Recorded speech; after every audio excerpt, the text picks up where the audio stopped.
Now, welcome back. This is our last NCRT reading clip for the chapter 18 Body Fluids and Circulation. Now, in this lecture, we will mainly talk for blood related disorders or heart related disorder or the disorders of circulatory system. तो as usual मैं पहले 10 minute आपको ये सारी चीज़ें समझाता और फिर हम लोग आगे इसको एनसीईआरटी को वर्ड टू वर्ड पढ़ेंगे। तो सुनो, ब्लड रिलेटेड डिसऑर्डर्स या हार्ट रिलेटेड डिसऑर्डर्स और डिसऑर्डर्स ऑफ सर्कुलेटरी सिस्टम। तो पहले तो हमें बात करनी है about hypertension, that is high blood pressure. You know that the normal blood pressure systolic is 120 mm, that is a pumping pressure, and diastolic is 80 mm, that is a resting pressure. तो हो sir, हे आपल्याला माहिती आहे की normal blood pressure असतं 120 mm systolic and 80 mm diastolic, and blood pressure is written as a ratio of systolic upon diastolic, that is maximum upon minimum. पर जब persistent, that is recording the blood pressure for many days, so when there is a persistent high blood pressure, systolic more than 140 mm and diastolic more than 90 mm, this is regarded as a hypertension or high blood pressure. मतलब कि आप कहते हैं कि जब किसी व्यक्ति को एक दिन सिस्टोलिक 140 डायस्टोलिक 90 mm होता है तो वो हाई ब्लड प्रेशर या हाइपरटेंशन नहीं है। नहीं, जब वो रिकॉर्ड करता है, मतलब चेक करता है ब्लड प्रेशर को, और कई दिनों से यही सिलसिला चला आ रहा है कि सिस्टोलिक 140 प्लस है, डायस्टोलिक 90 प्लस है, तो this persistent high blood pressure should be called hypertension. No, what are the reasons behind hypertension? म्हणजे हाय ब्लड प्रेशर कधी म्हणायचं? एक दिवस 140/90 आहे म्हणून नाही, पण असं सतत मोजल्यावरती 15 दिवस झाले, महिना झाला आणि ते 140पेक्षा जास्त सिस्टोलिक आहे, 90पेक्षा जास्त डायस्टोलिक आहे, तर त्याला हायपरटेन्शन म्हटलं जातं. तर काय कारणं काय असतात? What are the reasons for hypertension? तो देखो, पहला कारण है ओबेसिटी, दैट इज ओवरवेट. तो लट्ठपना, मोटापा. सर उससे कैसे हाई ब्लड प्रेशर होगा? तो देखो, जाड व्यक्तींमध्ये ॲडिपोज टिश्यू तयार होतो. मग ॲडिपोज टिश्यू छातीवर असतो, कमरेमध्ये असतो, मांड्यांवर असतो, ट्रायसेपवर असतो, पोटावरती असतो, गालाच्या मागे असतो, हनवटीच्या खाली असतो. तो हा जो ॲडिपोज टिश्यू असतो म्हणजे चरबी, तो स्वतःच्या ब्लड व्हेसल्स तयार करतो आणि स्वतःच्या ब्लड व्हेसल तयार केल्यामुळे हार्टला तेवढ्या एरियाला जास्ती ब्लड द्यावं लागतं, तर त्याच्यामुळे लोड वाढतं. मतलब का आपका कहना है कि ओबेसिटी से ब्लड प्रेशर बढ़ता है, इसकी वजह है कि एडिपोज टिश्यू जो रहता, चर्बी, वो खुद की ब्लड वेसल्स बनाते और उसे सप्लाई करने के लिए मतलब सरफेस एरिया बढ़ जाता है, पेट के ऊपर, कमर के ऊपर, हाथों के ऊपर, छाती के ऊपर. तो ये एडिपोज टिश्यू अपनी खुद की कैपिलरीज बनाता और सरफेस एरिया बढ़ने से ब्लड प्रेशर बढ़ता. दूसरा कारण है ओल्ड एज. तो ओल्ड एज में ब्लड प्रेशर बढ़ना स्वाभाविक है. क्यों? क्योंकि होगा आर्टेरियो स्क्लेरोसिस या आर्थेरो स्क्लेरोसिस। तो sir arteriosclerosis is loss of elasticity due to deposition of the salts.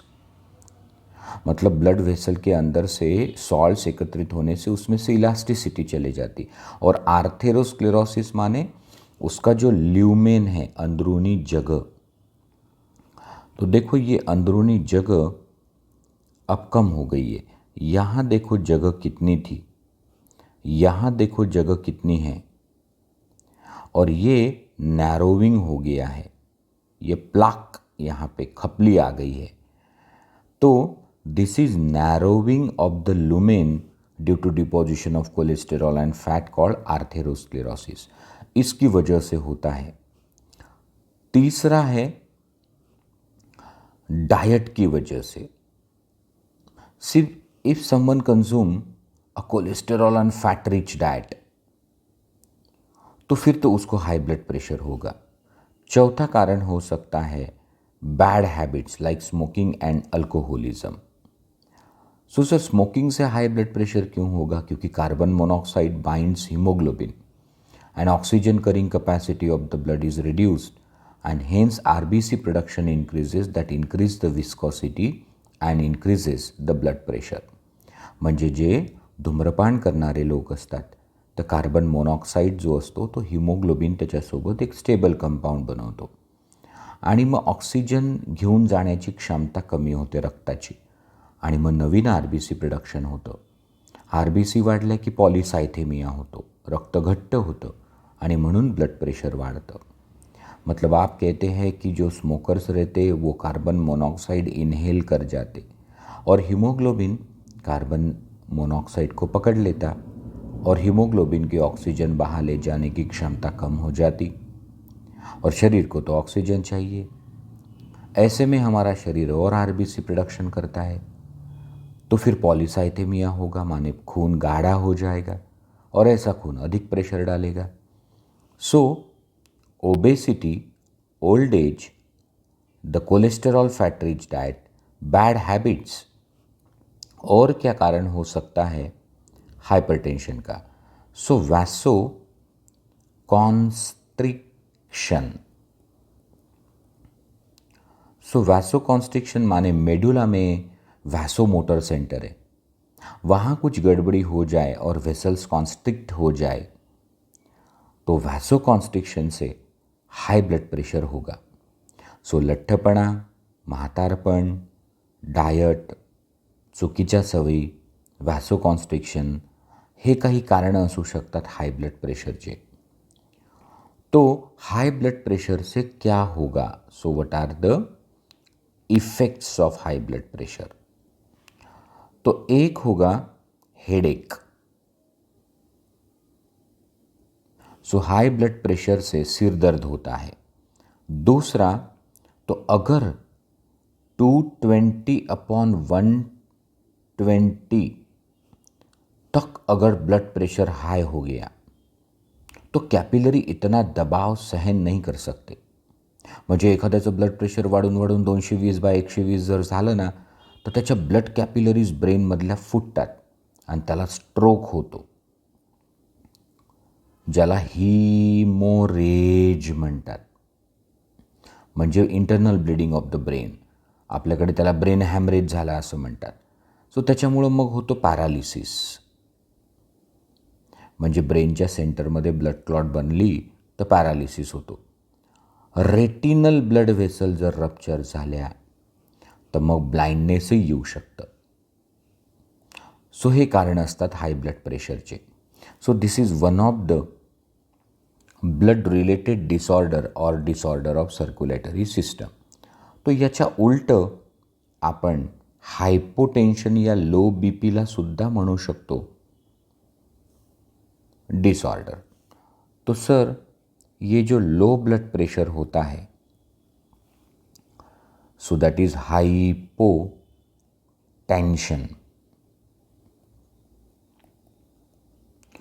So normal blood BP is 120/80, पर किसी को 100/50 ब्लड प्रेशर है for a long time. So persistent low blood pressure systolic 100 only, diastolic 50 only. That is called low BP और hypotension. तो इसकी वजह क्या है लो बीपी या हाइपोटेंशन की? तो व्हाट आर द रीजंस? तो see the reasons are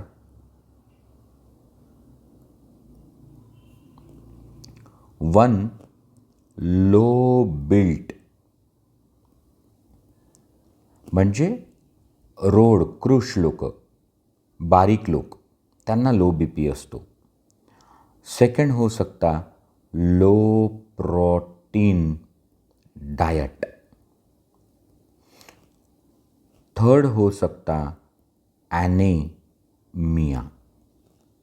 fourth हो सकता वैसो डायलेशन. सो जे वीक लोक असतात किंवा जे लो प्रोटीन डाएट घेतात, ज्यांचं हिमोग्लोबिन कमी असतं किंवा वॅसोडायलेशन होतं, त्यांना लो बी पी असतं. Low B P is more danger than high B P. ऐसा क्यों? क्योंकि प्रेशर ही कम है तो ब्रेन तक ब्लड अगर नहीं पहुंचा तो coma, paralysis and death. The effect would be coma, paralysis और डेथ हो सकती. रीनल फेल्यूअर हो सकता, दैट इज किडनी फेल्यूअर. तो सर हाय ब्लड प्रेशर आणि लो ब्लड प्रेशर हे दोन डिसऑर्डर समजल्या की जाड माणसाला हाय बी पी असते आणि बारीक व्यक्तीला लो बी पी असतं. जर कोलेस्टेरॉल फॅट रिच डाएट असेल तर हाय बी पी, लो प्रोटीन डाएट असेल तर लो बी पी होईल. समजा व्हॅसोकॉन्स्ट्रिक्शन झालं तर हाय बी पी, व्हॅसोडायलेशन झालं तर लो बी पी. तो हे तर समझलं. आता पुढची, तो हमने एक डिसऑर्डर देखी है सिलेबस के अनुसार, hyper tension, and it should be treated. म्हणजे ट्रीटमेंट असली पाहिजे, नाहीतर खूपच हाय ब्लड प्रेशर झालं तर व्हायटल ऑर्गन डॅमेज होतात मग, like brain, kidney, eyes, heart. अब दूसरा है CAD, करोनरी आर्टरी डिसीजेस. अब ये करोनरी आर्टरी डिसीज़ क्या है? तो देखो, ये हमारा हृदय है और हृदय को ब्लड सप्लाई करने वाली ये यहाँ से निकलता है अवॉर्टा. तो उसकी जो ब्रांच है दैट इज करोनरी आर्टरी या आर्टेरी ओल. तो फर्ज करो कि कहीं पे करोनरी आर्टरी में ब्लॉक हो जाए, तो तुम्ही असं म्हणता सर की समजा ही कोरोनरी आर्टरी आहे जे हार्ट मसलला ब्लड सप्लाय करते आणि त्याच्यामध्ये जर ब्लॉक झाला तर मसल्सला ब्लड भेटणार नाही, म्हणजे ऑक्सिजन सप्लाय कमी होईल. तो coronary artery disease refers to narrowing और blocking lumen of coronary artery supplying heart muscles. So heart की मसल्स को ब्लड सप्लाई करने वाली करोनरी आर्टरी में अगर नैरोविंग होता है या ब्लॉकिंग होता है उसके लुमेन का, तो करोनरी आर्टरी डिसीज कहलाते हैं. मग यानी काय होते? तर करोनरी हार्ट डिसीज होतो. म्हणजे सुरुवातीला ब्लॉक होतो, त्याच्यामुळे रक्तपुरवठा म्हणजे ऑक्सिजन सप्लाय कमी पडतो, त्यानी करोनरी हार्ट डिसीज होत असतो, आधी करोनरी आर्टरी डिसीज. सर ये ब्लॉकेज आपने अभी अभी बताया कि ये नैरोविंग और blocking of the lumen of coronary artery resulting in reduced oxygen supply to heart muscle, तो ये ब्लॉकेज को कहते हैं आर्थेरोस्क्लेरोसिस.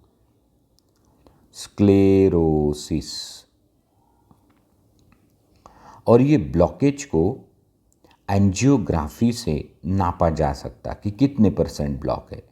अगर 75% ब्लॉक है मतलब 25% ओपन है, 99% ब्लॉक है मतलब 1% ही ओपन है, और फिर उसकी एंजियोप्लास्टी होती है, that is a balloon surgery.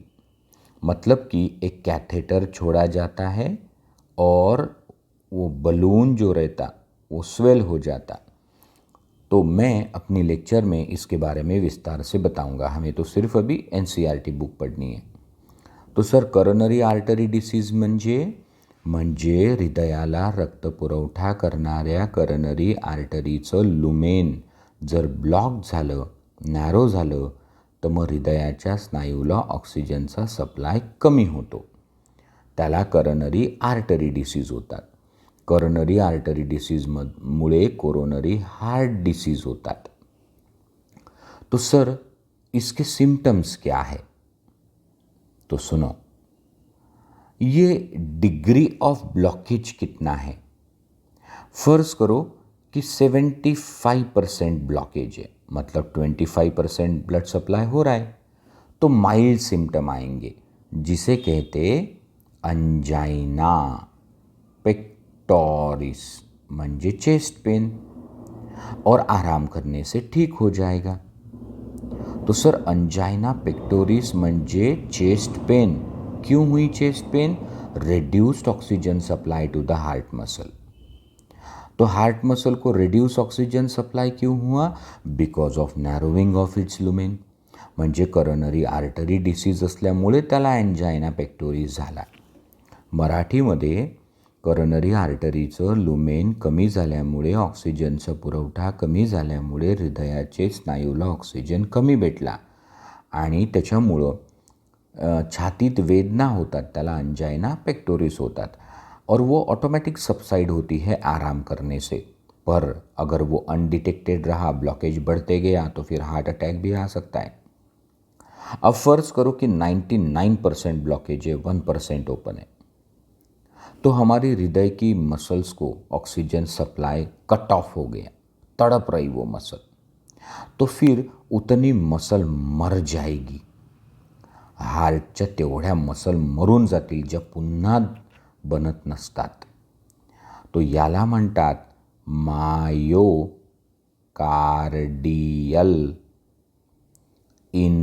इन्फ्रॅक्शन. तो इन्फ्रॅक्शन म्हणजे death of muscle due to reduced oxygen supply. Myocardium म्हणजे द मसल्स ऑफ हार्ट. अब फिर इतना हार्ट तो डैमेज होगा, बाकी हार्ट की मदद से फिर वो व्यक्ति जीवित रहेगा. तो सर, अगर ये हार्ट मसल को बचाना है तो तुरंत उनको थ्रोम्बोलाइज करना चाहिए स्टेप्टोकाइनेज इंजेक्शन से. वो क्लॉट ब्लस्टर है, आपने सीखा है माइक्रोब्स इन ह्यूमन वेलफेयर में, और 6 घंटे के अंदर अंदर ट्रीटमेंट मिल जाती तो हार्ट मसल डॅमेज नहीं होगी. तो हे असते coronary artery disease, that is narrowing और blocking the lumen of artery supplying the heart muscle due to atherosclerosis. Symptoms अगर माइल्ड है तो एंजाइना पेक्टोरिस, सिवियर है तो मायोकार्डियल इन्फ्रॅक्शन. कॉमनली लोक याला म्हणतात हार्ट अटॅक. मग हार्ट अटॅक आला एखाद्याला म्हणजे काय झालं? तर सर, त्याच्या करोनरी आर्टरीच्या ब्लॉकेजमुळे त्याच्या हार्ट मसलला ऑक्सिजन सप्लाय कट ऑफ झाला आणि त्या तडपून तडपून मसल मेल्या, त्याला म्हणतात मायोकार्डियल इन्फ्रॅक्शन किंवा हार्ट अटॅक. नंबर 3,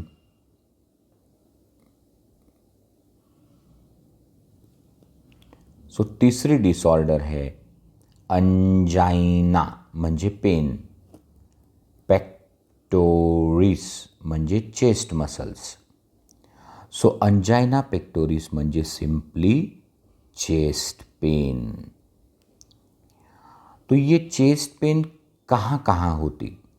सो वो चेस्ट में भी होती है towards left side, back side में भी होती है चेस्ट के, माने पीठ में भी होती है, नेक में भी होती है, लोअर जॉ में भी होती है।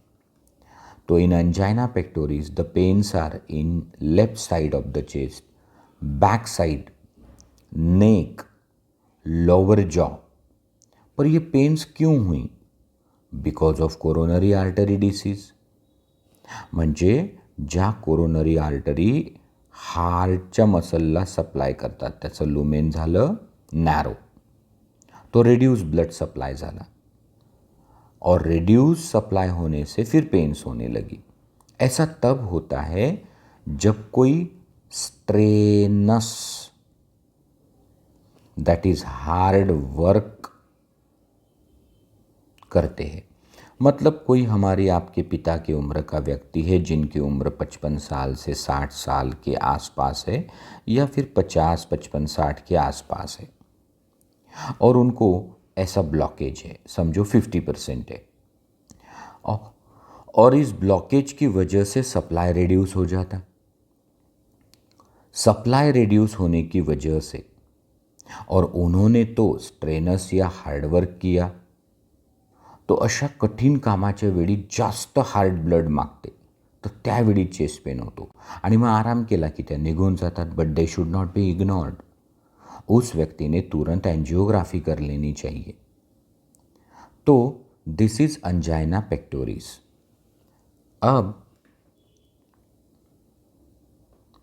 लास्ट हमें जो डिसऑर्डर सीखने को कही है दैट इज हार्ट फेल्यूर। तो see, human heart is suppose to pump 70 ml blood per stroke या 5 litre blood per minute. So आपलं जे हृदय आहे त्यांनी एका हार्टबीटला 70 ml ब्लड बॉडीला दिलं पाहिजे किंवा एका मिनटाला 5 लीटर। ये है उसकी पंपिंग एक्शन, कार्डियक आउटपुट। पर अगर हार्ट मसल वीक हो गई, सो ये हार्ट मसल कमज़ोर हुई and heart is not able to pump the blood efficiently. So failure of heart to pump blood effectively या enough quantity of blood heart ढकेल नहीं सकता, तो that is called heart failure. तो it's a misconception in the society. एक गैरसमज आहे की हार्ट फेल्यूर म्हणजे हार्ट बंद पडलं, नहीं, वो अलग है, वो कार्डियक अरेस्ट है। When the heart stop beating, म्हणजे हृदयाचे ठोके बंद पडणे म्हणजे कार्डियक अरेस्ट होते का? हो। मग हार्ट फेल्युअर काय असतं? तो हृदय पुरेसं रक्त ढकलत नाही, पण का? हार्ट मसल वीक झाल्या। क्यों वीक हुई? एक तो माल न्यूट्रिशन म्हणजे कुपोषण, या फिर प्रोलॉन्ग्ड इलनेस, बहुत दिन बीमारी होना, या फिर हाइपर थायरॉइडिज्म, माने थायरॉक्सिन ज़्यादा है तो उनको टैकीकार्डिया, हाई ब्लड प्रेशर कई वर्षों से था तो हार्ट मसल वीक हो जाती, या फिर ओल्ड एज, म्हातारपन। तो इन कारणों से हार्ट मसल वीक हो जाती और हार्ट मसल को वापस स्ट्रांग नहीं किया जा सकता। It's a irreversible damage to the heart muscle. So उससे क्या होगा? तो इजेक्शन फ्रैक्शन कम हो जाएगा। सर इजेक्शन फ्रॅक्शन म्हणजे लेफ्ट व्हेंट्रिकलमध्ये किती ब्लड असते? सर 140, आणि ढकललं किती? समजा 70 ml into 100. So this is 1/2 into 100, that is 50%. तो इजेक्शन फ्रॅक्शन जो है ना वो 50% के ऊपर होना चाहिए। तो हे कमी झाल्यामुळं मग हा जो बॉडी आहे त्याला कमी ब्लड मिळतं, त्याला म्हणतात हार्ट फेल्युअर झालं। माल न्यूट्रिशन असेल, अल्कोहोलिझम असेल, प्रोलॉन्ग्ड इलनेस असेल किंवा हायपरथायरॉइडिझम असेल, हायपर टेन्शनमुळं आफ्टर लोड वाढतं। सो या आणि ओल्ड एज याच्यामुळं होतो हार्ट फॅल्युअर. तो heart failure is different from cardiac arrest या हार्ट अटॅक. ह्या दोन वेगळ्या गोष्टी आहे. जसं एखादा विद्यार्थी फेल कधी होतो, सर त्याला पुरेसे मार्क मिळत नाही, तर तसं हार्ट पुरेसं रक्त फेकत नाही, त्याला हार्ट फेल्यूअर म्हणतात. तो अब हम लोग पढ़ सकते हैं और हमको अब सब चीज़ें समझ में आएगी. So please concentrate.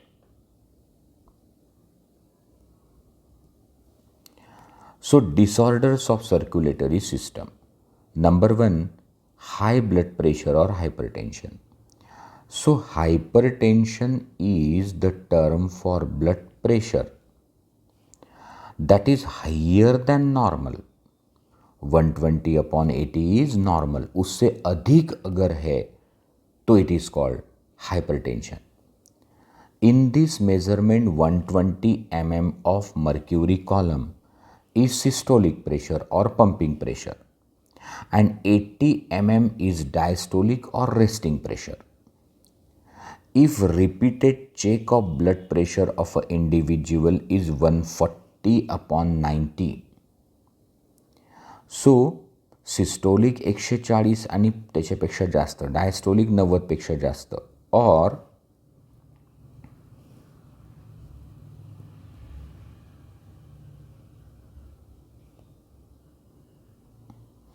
higher than that, it shows hypertension. High blood pressure leads to heart diseases and also affect vital organ like brain, kidney. ये नीट क्वेश्चन है. So high blood pressure leads to heart disease, also affect vital organ like brain and kidney.